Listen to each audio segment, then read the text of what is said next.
বুখারী 6030 নম্বর হাদিস। আমার নবীজির স্ত্রী আমাদের মা হযরত আয়েশা সিদ্দিকা রাদিয়াল্লাহু তাআলা আনহা বলেন, আমার আপনার নবীজির যখন মৃত্যুর সময় আসলো, কিসের সময়? মৃত্যুর সময় ঘনিয়ে আসলো, ইন্তিকালের সময় যখন ঘনিয়ে আসলো, নবীজির স্ত্রী বলেন, ইন্না রাসূলুল্লাহি সাল্লাল্লাহু আলাইহি ওয়াসাল্লাম কানা বাইনা ইয়াদাইহি রাকওয়াতুন আও উলবাতুন ফিহা মা। আমার নবীজির তখন সামনে একটা পানির পেয়ালা ছিল। যেরকম কিসের পেয়ালা? হুজুরের ইন্তেকাল সময়ে, মৃত্যুর সময়কালে হুজুরের সামনে একটা পানির পাত্র ছিল। ফাজআলা ইউদখিলু ইয়াদাইহি ফিল মা। হুজুরে মৃত্যুর কষ্ট থেকে একটু পরিত্রাণ পাওয়ার জন্য এই ঠান্ডা পানির ভিতরে দুই হাত মুবারক ঢুকাইয়া দিলেন। ফায়ামসাহু বিহিমা ওয়াজহাহু। হুজুরের দুই হাত, ভিজা হাত মুবারক চেহারার মধ্যে মুছতেছেন যেন একটু কষ্ট কম হয়, মৃত্যুর যন্ত্রণা কমে। এইভাবে নবীজি কতবার করেছেন। আয়েশা সিদ্দিকা বলেন, আমি দেখতে পাচ্ছি হাত ঢুকাচ্ছেন, হাত মোবারক বের করে চেহারা মোবারকের মধ্যে মুছতেছেন। কিছুক্ষণ পরে শুনতেছি আমার নবীজি মৃত্যুর কষ্টের ভিতর দিয়ে কালেমা পড়েন, লা ইলাহা ইল্লাল্লাহ লা ইলাহা। ফায়াকুল, হাদিসের শব্দ শুনেন, হুজুর পড়তেছেন, বলতেছেন লা ইলাহা ইল্লাল্লাহ। কেন কালেমা পড়েছেন? এজন্য কালেমা পড়েছেন উম্মত যেন মৃত্যুর সময় কালেমা না ভুলে। কারণ শেষ ভালো যার, সব ভালো তার। শেষ ভালো যার, সব ভালো তার। ইন্নামাল আমালু বিল খাওয়াতিম। লোকটা শেষ বেলায় কি আমল করেছে সেটাই আল্লাহর কাছে গ্রহণযোগ্য হবে। কথা কোন ঠিক কিনা? হুজুর কালেমা পড়ছিলেন, জোরে কোন কি পড়ছিলেন? কালেমা পড়ছিলেন। আর নবীজি বলছেন, ইন্নালিল মাউতে সাকারাত। উম্মতেরা শুনিয়া রাখো, মৃত্যুর যন্ত্রণা অনেক বেশি। সাকারাত, অনেক যন্ত্রণা, অনেক কষ্ট মৃত্যুর সময়। শয়তানের ফাঁদে পড়ে কালেমা ছেড়ে দিও না। এজন্য আমার নবীজি উম্মতকে শিক্ষা দিয়েছেন, লাকিনু মাউতাকুম লা ইলাহা ইল্লাল্লাহ। মৃত্যুর সময় যারা মৃত্যুর শয্যায় সজ্জিত হয়, তোমরা দেখবা কালেমা কেড়ে নেয় শয়তানে। কথা কোন নাকি? শয়তান কালেমা কেড়ে নেয়, কালেমা চিনিয়ে নেয়। তোমরা বারবার মৃত্যুর যাত্রীকে শিখায়া দাও লা ইলাহা, এই কালেমা শিখায়া দাও।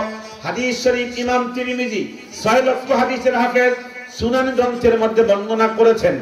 আন আয়েশা, নবীজির প্রিয়তমা স্ত্রী আয়েশা বলেন, সামি'তু রাসূলুল্লাহ সাল্লাল্লাহু আলাইহি ওয়াসাল্লাম, আমি আমার নবীজিকে বলতে শুনেছি, তিনি যখন দোয়ার মধ্যে হাত তুলতে দোয়া করতেন, তিনি তখন পড়তেন, আল্লাহুম্মা ইন্নী আউযু বিকা মিন সাকারাতিল মাউত। আল্লাহ আমাকে মৃত্যুর কষ্ট কমায়া দিও।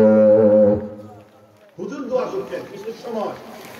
মৃত্যুর সময় এই দোয়া করতেন, আল্লাহ আমাকে মৃত্যুর কষ্ট কমায়া দিও। হুজুর যদি মৃত্যুর কষ্ট কমানোর জন্য দোয়া করতে পারে, আমরা উম্মতে দোয়া মুখস্থই জানি না। কথা কোন না? মুখস্থ জানি আমরা। আল্লাহুম্মা ইন্নী আউযু বিকা মিন সাকারাতিল মাউত। আল্লাহ আমাকে মৃত্যুর কষ্ট কমায়া দিও। এই দোয়া আমাদের দরকার আছে না নাই? কথা বলেন না, আছে না নাই? হাদিসটা মনোযোগ দিয়ে শুনি। সহিহ বুখারীর 5669 নম্বর হাদিস। عن عبد الله ابن مسعود رضي الله تعالى عنه قال دخلت رسول الله صلى الله عليه وسلم وهو في مرض موته। হুজুর যখন মৃত্যুর কষ্টে, মৃত্যুর যন্ত্রণার মধ্যে আছেন, এই অবস্থায় খাদেম আব্দুল্লাহ ইবনে মাসউদ হুজুরের কাছে আসলেন। আপনাদের কষ্ট, হাদিসটা মনোযোগ দিয়ে শুনি। আব্দুল্লাহ ইবনে মাসউদ বলেন, আমি নবীজির কাছে প্রবেশ করেছি, এমত অবস্থায় হুজুরের মৃত্যুর কষ্টের মধ্যে রয়েছে। আমি তখন বললাম, সাহাবীরা, ইন্নাহু লা ইউআকু ওয়াকান শাদীদা। তোমরা কি দেখো না আমার নবীজির গায়ে প্রচন্ড জ্বর? প্রচন্ড বলেন, প্রচন্ড লা ইউআকু ওয়াকান শাদীদা। তোমরা কি দেখো না হুজুরের গায়ে প্রচন্ড জ্বর? তখন নবীজি সাহাবী বলেন, আমি হুজুরের কাছে গিয়ে বললাম, ইয়া রাসূলুল্লাহ ইন্নাকা লা তুআকু ওয়াকান শাদীদা। আপনার গায়ে প্রচন্ড জ্বর, আপনি মৃত্যুর কষ্টের মধ্যে রয়েছেন। হুজুরকে আমি সান্ত্বনা দিয়ে বললাম, ওয়া ইন্না লাকা লা আজরাইন, আল্লাহ তাআলা আপনাকে কষ্টের বিনিময়ে 2 ধরনের পুরস্কার দিবেন। কয় ধরনের? জোরে কোন কয় ধরনের? হুজুর তখন বললেন, কষ্টের বিনিময় তো পাবো, কিন্তু মৃত্যুর যন্ত্রণা তো অনেক কঠিন। সকালে কন্যা অনেক হাদিসটা মনোযোগ দিয়ে শুনি। আন উবাইদুল্লাহ ইবনে আব্দুল্লাহ, নাসাই শরীফের হাদিস, বিশুদ্ধ সনদ ইমাম নাসাই riwayat করেছেন। উবাইদুল্লাহ ইবনে আব্দুল্লাহ ইবনে উতবা বলেন, দাখালতু আলা আয়েশা, আমি আমার মায়ের কাছে প্রবেশ করলাম, আয়েশা সিদ্দিকার কাছে আসলাম। ফাকুলতু লাহা, তাকে বললাম, আলা তুহাদ্দিসিনি আন মারাদ রাসূলিল্লাহ সাল্লাল্লাহু আলাইহি ওয়াসাল্লাম, আপনি একটু আমাকে শোনায়া দেন মৃত্যুর সময় নবীজির কেমন কষ্ট হয়েছিল। তখন নবীজির স্ত্রী বলেন, ও উবাইদুল্লাহ শোনো, লাম্মা সাকুলান নবী সাল্লাল্লাহু আলাইহি ওয়াসাল্লাম, হুজুরের যখন মৃত্যুর কষ্ট বেড়ে গেছে, সাকুলা মানে মৃত্যুর যন্ত্রণা বেড়ে গেছে, তখন নবীজি আমাকে বলে, ইয়া আয়েশা, ও আয়েশা, আসাল্লান নাস, সাহাবায়ে কেরাম কি ঈশার নামাজ পড়েছেন? সাহাবীরা কি ঈশার নামাজ পড়েছে? আয়েশা তখন বলে, ওরা তো জানে আপনি জামাতে যাবেন, আপনার মৃত্যুর কষ্ট হলে কি হবে তারা তো বোঝে, আপনি জামাত ছাড়বেন না, জামাতে যাবেন, এই জন্য নামাজ পড়ে না। বলেন না সুবহানাল্লাহ। ওরা আপনার জন্য বসে আছে, হুম ইয়ান্তাযিরুনাকা, আপনার অপেক্ষা করতেছে।